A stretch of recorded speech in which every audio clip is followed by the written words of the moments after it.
Kitab Daniel.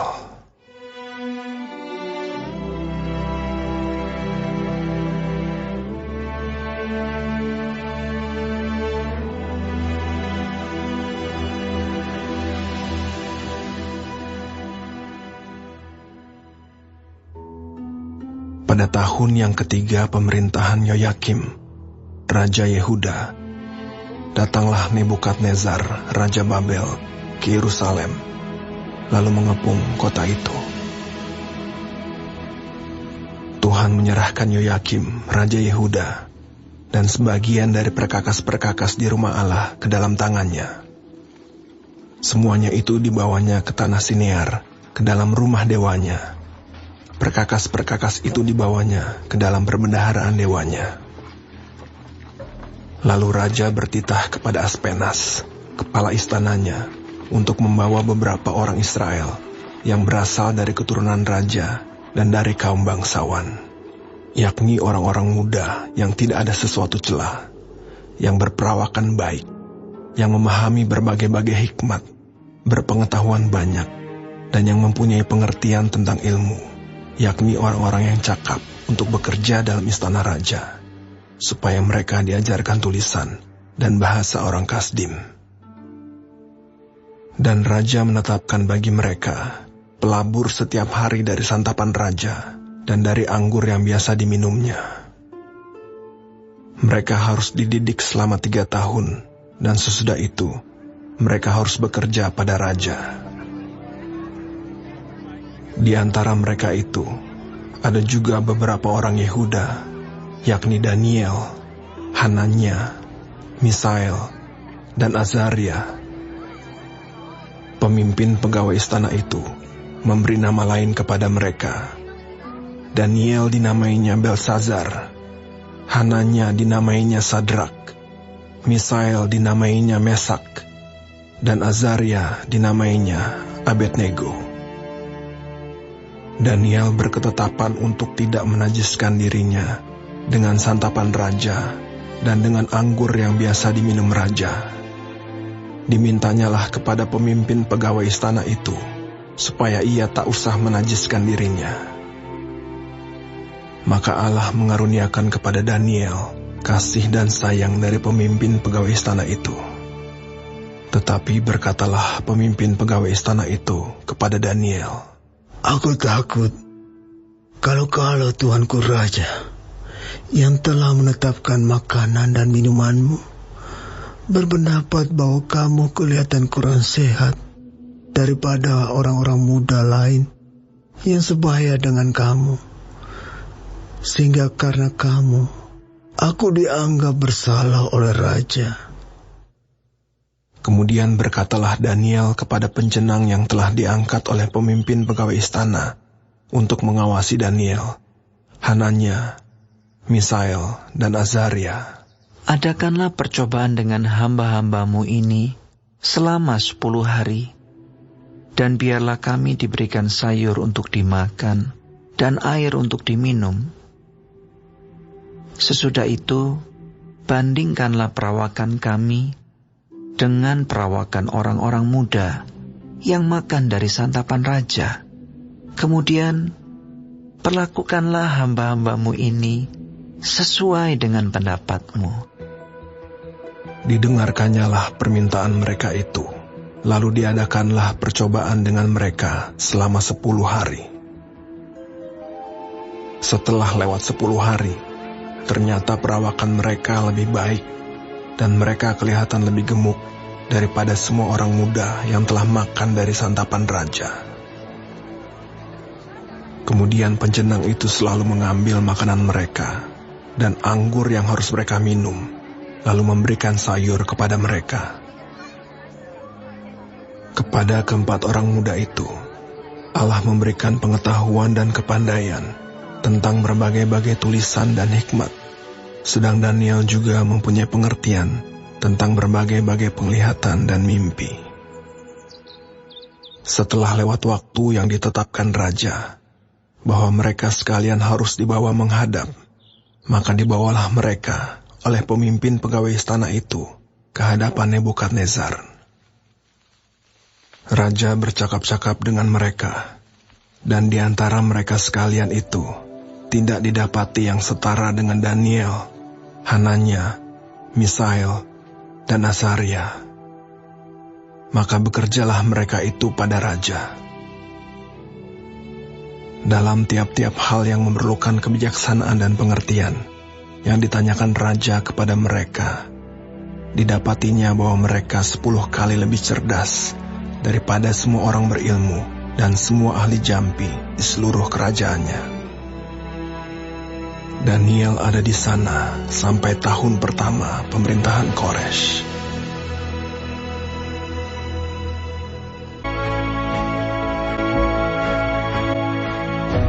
Pelajaran minggu ini seru loh tentang kekudusan hidup. Seru karena kita akan belajar tentang seorang pemuda dan teman-temannya yang menjaga kekudusan hidup pada saat dia berada di negeri asing sebagai tawanan.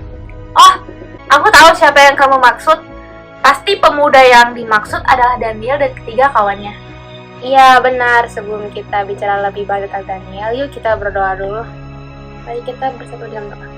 Ya Tuhan, terima kasih buat berkat pada hari ini. Terima kasih buat kesempatan yang Kau berikan untuk kami bisa mendengar firman-Mu. Tonton kami supaya kami dapat memahami firman-Nya dan dapat menjadi contoh bagi kehidupan kami masing-masing. Terima kasih Tuhan. Nah, dalam nama-Mu, kami syukur dan berdoa hanya amin. Oke nih, siapa yang kamu tahu tentang Daniel dan kawan-kawannya? Ketika Yerusalem diserbu oleh Raja Babel Nebukadnezar, mereka dibawa ke Babel sebagai tawanan. Mereka menjadi budak dan ditempatkan di istana untuk dilatih sebagai pekerja bagi raja. Lalu apa yang terjadi selanjutnya? Bangsa Babel menganggap Daniel dan kawan-kawannya adalah kafir, sehingga Raja Babel membuat program cuci otak dengan tujuan supaya mereka meninggalkan identitas sebelumnya. Upaya cuci otak yang dilakukan dengan mengganti nama-nama mereka. Aku tahu menurut ayat 7 Daniel menjadi Belsyazar. Tapi sebenarnya tantangan yang paling berat adalah raja mencoba untuk mengubah gaya hidup mereka, yaitu mereka harus memakan sajian bagi raja. Iya betul, karena makan sajian raja dianggap melanggar hukum Allah. Karena makanan raja mungkin telah dipersembahkan kepada berhala, dan ini bertentangan dengan iman mereka. Untuk lebih jelasnya, yuk teman-teman kita dengar dulu penjelasan tentang ini dari Pastor Alex.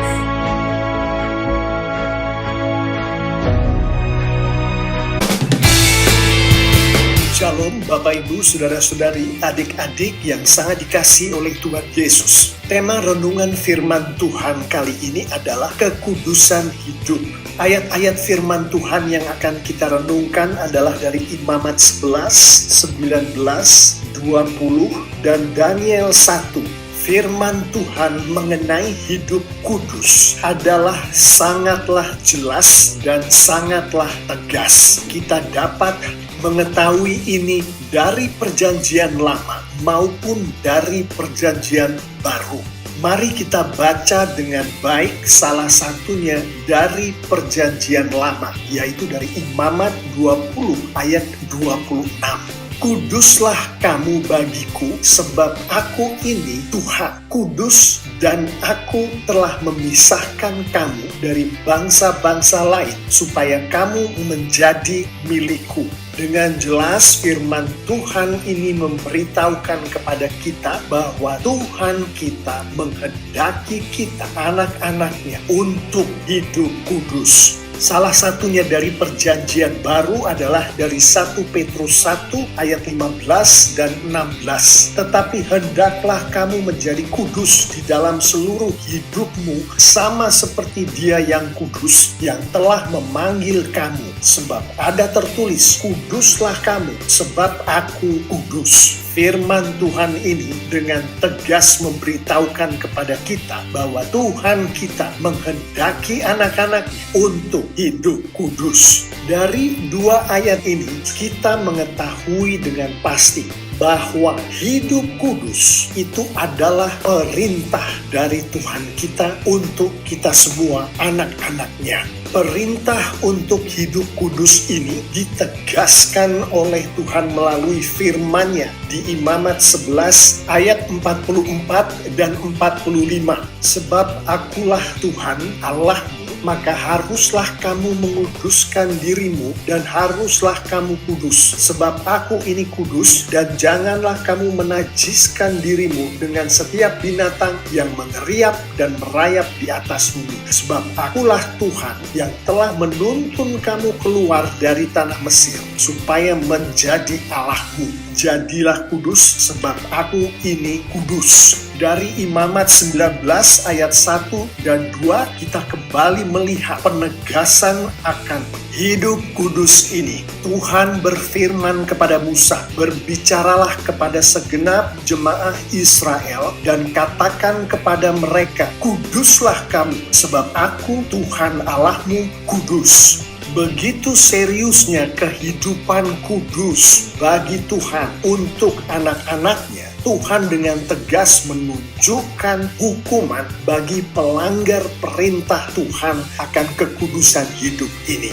Dari Imamat 20 ayat 2, pastilah ia dihukum mati, yakni rakyat negeri harus melontari dia dengan batu. Kita mengetahui ayat ini ditujukan Tuhan kepada anak-anaknya yang melanggar firman Tuhan. Melanggar firman Tuhan artinya tidak hidup kudus. Dilanjutkan di ayat 3, "Aku sendiri akan menentang orang itu dan akan melenyapkan dia dari tengah-tengah bangsanya." Tuhan sendiri akan membinasakan orang-orang yang tidak hidup kudus. Demikian pula yang disampaikan oleh Tuhan di Imamat 19 ayat 8.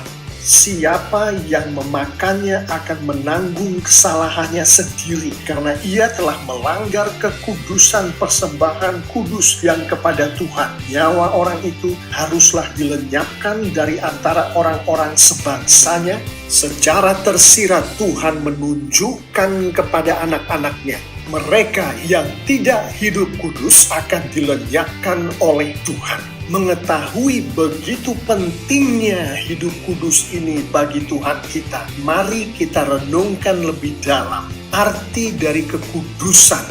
Imamat 20 ayat 26, "Kuduslah kamu bagiku, sebab aku ini Tuhan kudus, dan aku telah memisahkan kamu dari bangsa-bangsa lain, supaya kamu menjadi milikku." Secara tersurat dan tersirat kita mengetahui bahwa orang yang kudus bagi Tuhan adalah orang yang dipisahkan Tuhan dari bangsa-bangsa lain. Orang yang kudus bagi Tuhan adalah orang yang dijadikan milik Tuhan. Orang yang kudus bagi Tuhan, yaitu yang dipisahkan Tuhan dari bangsa-bangsa lain atau dari dunia, menghidupi firman Tuhan, taat kepada firman Tuhan.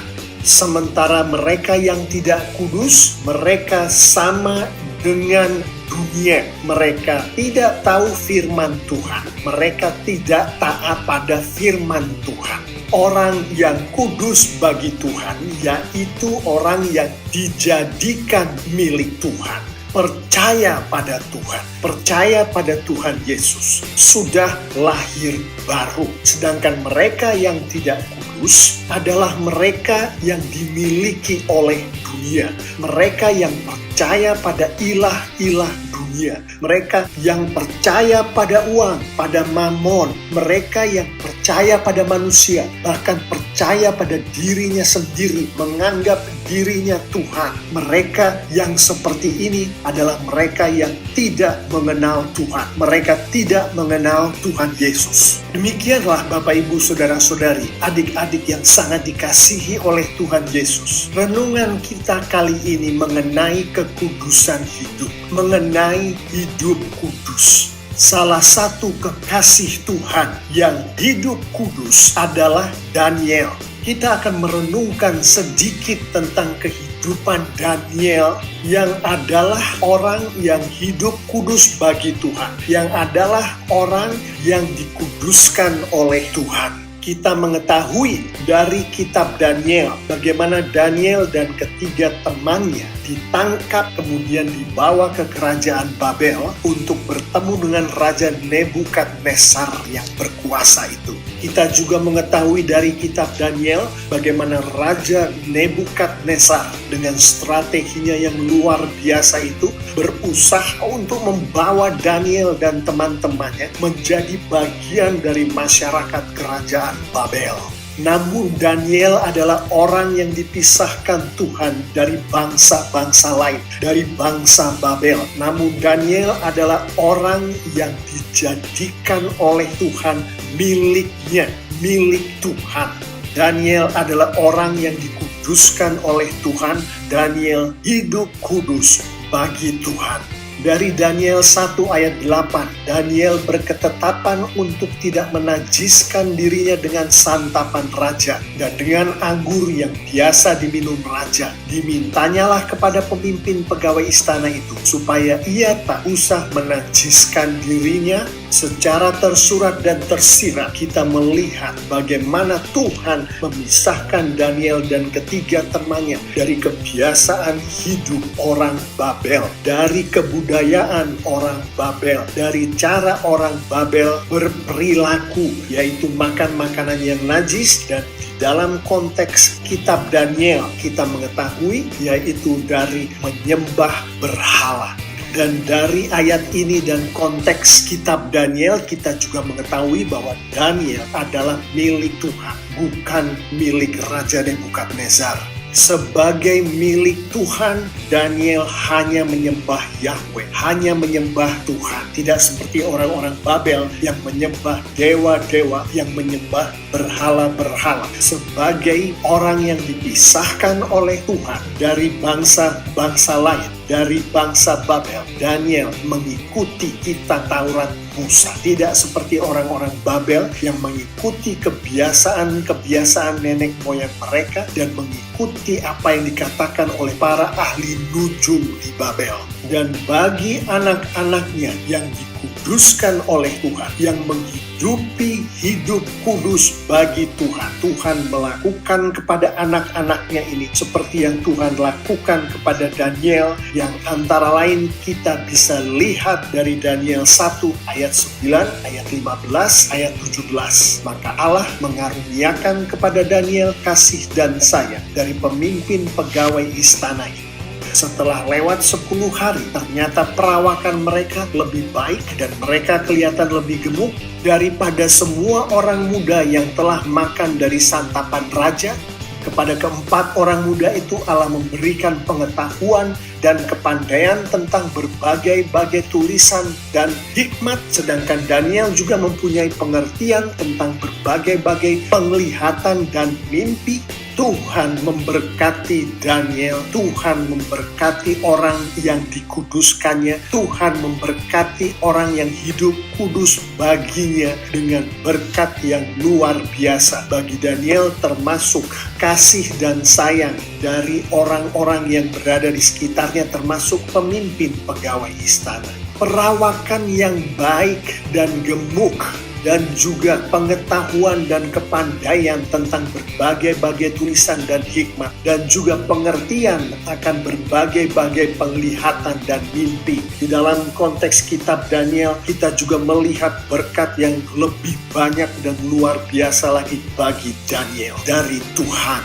Dengan merenungkan apa yang Tuhan lakukan kepada Daniel, mari kita tutup renungan kita kali ini dengan memperhatikan beberapa penerapan dalam hubungannya dengan hidup kudus sebagaimana yang dikehendaki oleh Tuhan. Untuk kita hidup kudus, yaitu menjadi milik Tuhan dan hanya milik Tuhan, yang dalam hal Daniel adalah menjadi milik Yahweh, maka kita harus menyembah Tuhan dan hanya Tuhan. Dan hal ini hanya bisa terjadi kalau kita memiliki Tuhan Yesus. Untuk itu penerapan pertama adalah berdoalah memohon Roh Kudus untuk membuat Yesus menjadi Tuhan dan Juru Selamat Anda.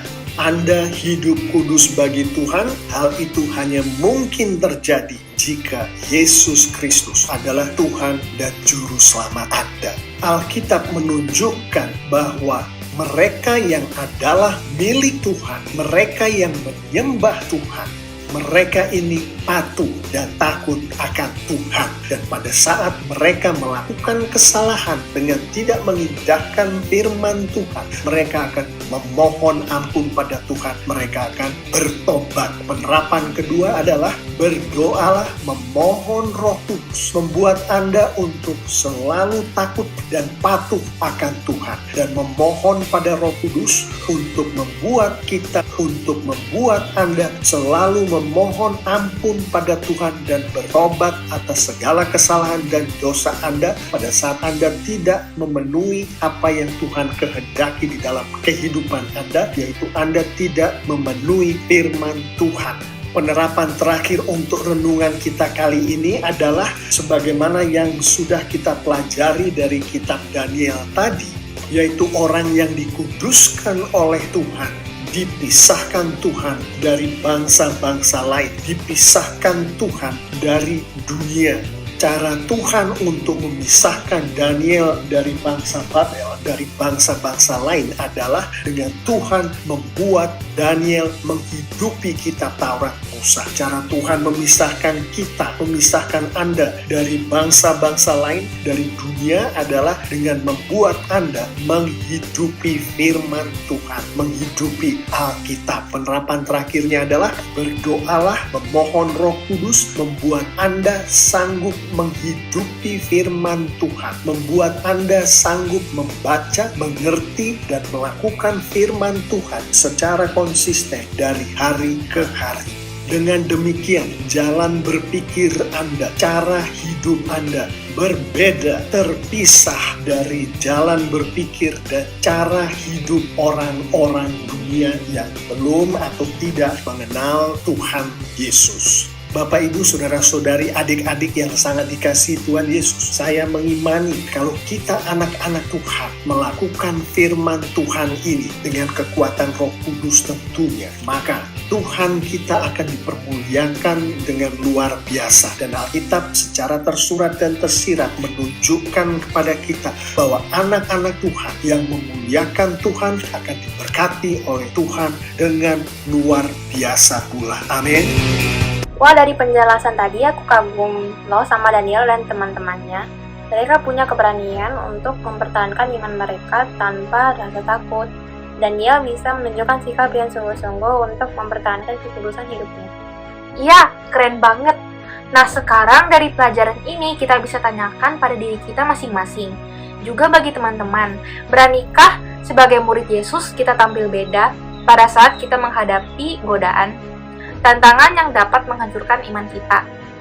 Kesimpulannya adalah bahwa ketika kita memilih untuk menjaga kekudusan, hidup diperlukan tekad yang kuat untuk taat kepada peraturan Allah. Anak Tuhan harus berani karena harus berbuat benar. Nah, teman-teman, kita akan berdoa untuk mengakhiri pelajaran pada pagi hari ini. Selamat pagi Bapak, terima kasih buat waktu yang masih Kau berikan pada kami. Terima kasih buat cerita dari firman-Mu. Kiranya kami dapat memahami dan menjadikan cerita dalam firman-Mu itu dalam pedoman kami sehari-hari.